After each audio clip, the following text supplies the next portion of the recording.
গরমে নিয়ে এলাম তোমাদের সামনে একটা দারুণ একটা রেসিপি, দইয়ের লস্যি, একদম ঘরোয়াভাবে দোকানের মতো করে। তো সেই রকমভাবে খুব সহজে বানানো যেতে পারে। দেখো, আমি একদম ঘরোয়াভাবে দই লস্যি বানিয়েছি, দেখেই বুঝতে পারছো যে কতটা সুন্দর হয়েছে। চলো তাহলে কিভাবে বানিয়েছি ভিডিওটি তোমাদের সঙ্গে শেয়ার করছি। নমস্কার বন্ধুরা, তোমরা সবাই কেমন আছো? আশা করি সবাই ভালো আছো। আজ না গরমে একটা সুন্দর একটা রেসিপি বানাবো তোমাদের সঙ্গে, দই লস্যি।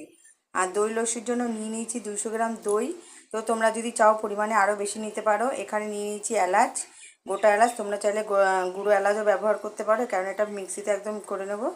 আর এখানে নিয়েছি কিশমিশ, আর আমার ঘরে কাজু বাদাম ছিল না বলে চীনা বাদাম নিয়েছি। এখানে নিয়েছি বরফ, আর একটা মিক্সি বাটি নিয়েছি, এটা তো লাগবেই। চলো তাহলে রেসিপিটা শুরু করে দিই। এর মধ্যে প্রথমে দইগুলো দিয়ে দেবো। তোমার দাদাভাইকে বলেছিলাম প্যাকেটের দই নিয়ে আসতে, তো তোমার দাদাভাই বুঝতে পারিনি, এই বাটির দই নিয়ে চলে এসেছে।